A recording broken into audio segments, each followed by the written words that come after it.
नमस्कार, times of Swaraj में आप सबों का स्वागत है और मैं हूं संतोष सिंह।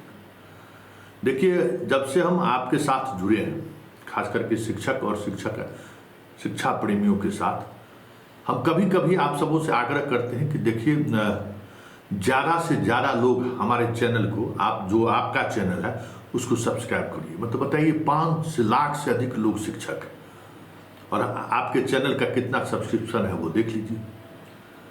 फिर कहिएगा संतोष जी सब्सक्रिप्शन, हम कभी किसी को नहीं कहते हैं कि सब्सक्राइब कीजिए मेरा चैनल, देख लीजिए। उस मामले में हम बहुत घमंडी हैं।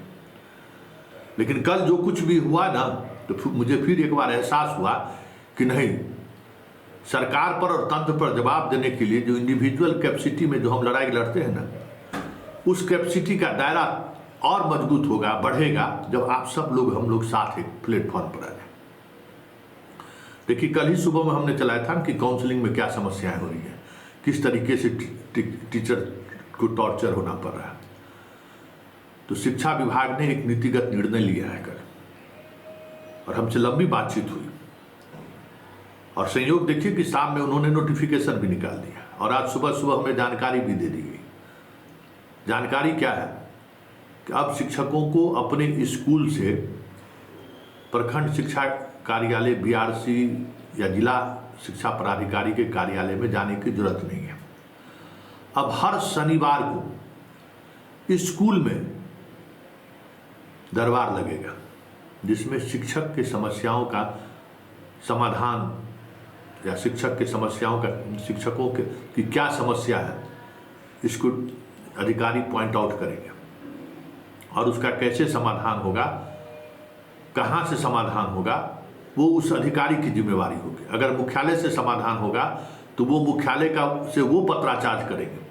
अब सीधे तौर पर शिक्षकों को कहीं किसी अधिकारी के पास कोई आवेदन देने की जरूरत नहीं है, कहीं किसी अधिकारी के पास न्याय के लिए गुहार लगाने की जरूरत नहीं है। जिला शिक्षा अधिकारी को, जो आपके डिस्ट्रिक्ट के हैं, उनको नोडल पदाधिकारी बनाया गया है, और हर जिले का जो आपका सीनियर अधिकारियों को, जो पटना मुख्यालय में है, जो आपको याद होगा कि हर जिला के एक एक अधिकारियों को आवंटित किया गया है, वो अधिकारी उस जिले के शिक्षकों की समस्याओं का मुख्यालय से लेके प्रखंड स्तर तक जो समस्याएं उठ रही हैं, उसका समाधान निकला या नहीं निकला, उसकी वो मॉनिटरिंग करेंगे।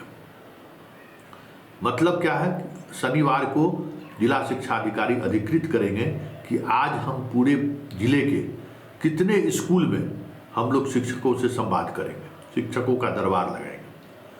और ये तय हुआ है कि 3 महीने में जिले के सभी शिक्षक, अगर मान लीजिए कि जो समस्या है उनका समस्या आ जाना चाहिए, उन्हें प्रखंड कार्यालय में भी आने की जरूरत न पड़े, ये सुनिश्चित कीजिए। और इसमें जितने शिक्षा विभाग के अधिकारी कर्मी हैं, सबको लगाइए शनिवार को, और वो स्कूल में जाकर शिक्षक की समस्याओं को सुने।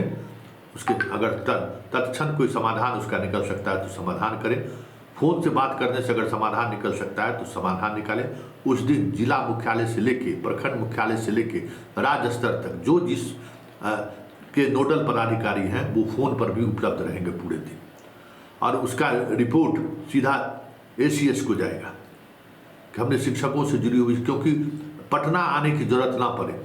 एक भी शिक्षक अब अपनी समस्या को लेकर पटना पहुंचे तो फिर उस जिला के जिला शिक्षा पदाधिकारी पर कार्रवाई होगी। इस तरीके का नीतिगत निर्णय शिक्षा विभाग ने लिया है, और इससे संबंधित पत्र हमें लगता है कि विभाग को इस सप्ताह में मिल जाएगा। और 15 अगस्त के बाद हर शनिवार को इस तरीके की मीटिंग होनी शुरू हो जाएगी। क्योंकि जिस तरीके का, आप मान लीजिए कि महिला शिक्षकों, हमारी बात हुई कि बताइए, महिला शिक्षकों को आप लोग पीरियड के दौरान छुट्टी देते हैं, उस छुट्टी के लिए उन्हें चोरी करना पड़ता है, उसके लिए आपको उनको जाना पड़ता है, मेडिकल लीव लेने के लिए परेशानी होना पड़ता है, चक्कर लगाना पड़ता है DO कार्यालय, BO कार्यालय में। अब काउंसलिंग को लेकर जो चीज़ें, समस्या का समाधान ऑन स्पॉट हो जाना चाहिए, उसमें सस्पेक्टेड लिख के अब उसको मानसिक प्रताड़ना दे रहे हैं। तो ये सारी जिस तरीके की समस्या है, वेतन विसंगति का समस्या हो, वेतन मिलने में कोई समस्या हो, अटेंडेंस बनाने को लेकर, अब कहीं भाई आपका अटेंडेंस बनाने वाला सिस्टम बहुत जगह फेल है, या फिर फर्जीवाड़ा कर रहा है, तो एक बार शनिवार को स्कूल में अधिकारी जाएंगे तो बहुत सारी चीज़ें उन्हें समझ में आएगी ना। और कैसे शिक्षकों को सहूलियत हो, इसके लिए क्या क्या मैकेनिज्म डेवलप किया जा सकता है, इस पर भी चर्चा हुई है। हमें लगता है कि ये स्वराज का बहुत ही सकारात्मक पहल रहा, इसलिए हमने कहा आपको कि देखिए जितने शिक्षक हैं आप स्वराज, टाइम्स ऑफ स्वराज से जुड़िए। देखिए टाइम्स ऑफ स्वराज को ऐसा प्लेटफॉर्म बनाइए कि दशकों तक, जब तक हम लोग हैं, एक दूसरे के लिए लड़ते रहे, एक दूसरे के न्याय की लड़ाई लड़ते रहे, एक दूसरे को सहयोग करते रहे, एक दूसरे से सहयोग लेते रहे, ऐसा प्लेटफॉर्म हम बनाइए। अरे दूसरे राज्य के शिक्षक नेता भी हमारे साथ जुड़ गए, उनसे बातचीत करते रहते कि यूपी के नेता कहा है, ढेर सारे यूपी के। नवोदय विद्यालय का जो association, all over India association है, वो आपके टाइम्स ऑफ स्वराज से जुड़ चुका है कि नहीं। टाइम्स ऑफ स्वराज उन मुद्दों को उठाता है जो शिक्षकों बेसिक प्रॉब्लम क्या है, उस मुद्दों के साथ खड़ा रहता है। तो आप लोग के पास मोबाइल है, आप अटेंडेंस बनाते हैं, अभियान चलाइए। 10 लाख हम लोग हो जाएंगे, 20 लाख, तो सरकार नीतीश कुमार तक एक खबर यहाँ डालेंगे, नीतीश के साइट पर पहुँच जाएगा। अभी जो है नीतीश कुमार तक खबर पहुँचे, इसके लिए थोड़ा चिरोड़ी करना पड़ता है, थोड़ा कहना पड़ता है अधिकारियों को, देखिए इस तरीके की खबर है। और जब हम लोगों की ताकत इस तरीके की हो जाएगी तो फिर क्या है, फिर तो कहने की भी जरूरत नहीं है, टीआरपी में नंबर 1 हम लोग रहेंगे। और ये बात समझ लीजिए कि हम यूट्यूबर्स नहीं हैं, आप हमारे 25 वर्षों के पत्रकारिता का इमेज का लाभ उठाइए। हम ये कहना चाहते हैं भाई, जो मेरा इमेज बना हुआ है उस इमेज का आप लाभ उठाइए, हल्ला बोल। अरे मेरा कोई स्वार्थ नहीं ना है चुनाव लड़ना है। देखे हैं कि चुनाव लड़ने के लिए आपके बिरादरी के लोग जो हैं चंदा मांग रहे हैं, न्याय की लड़ाई लड़ेंगे या चुनाव लड़ेंगे। तो हमको तो चुनाव लड़ना नहीं है, न हमें चुनाव से कोई वास्ता नहीं है, न हम शिक्षक हैं, न मेरे परिवार में कोई शिक्षक है, और दूर तक कोई शिक्षक होने वाला भी नहीं है। बाल बच्चा भी है तो वो दूसरे फील्ड में चला गया। आप पत्नी का उम्र नहीं है शिक्षक बनने का, तो मेरे परिवार में कोई शिक्षक भी नहीं है, मतलब सीधा ब्लड रिलेशन में कोई नहीं है। जो होगा सो बिना स्वार्थ की लड़ाई होगी ना। और हमें चुनाव नहीं लड़ना है, ये तो तय है, हमें राजनीति नहीं करनी है, ये भी तय है।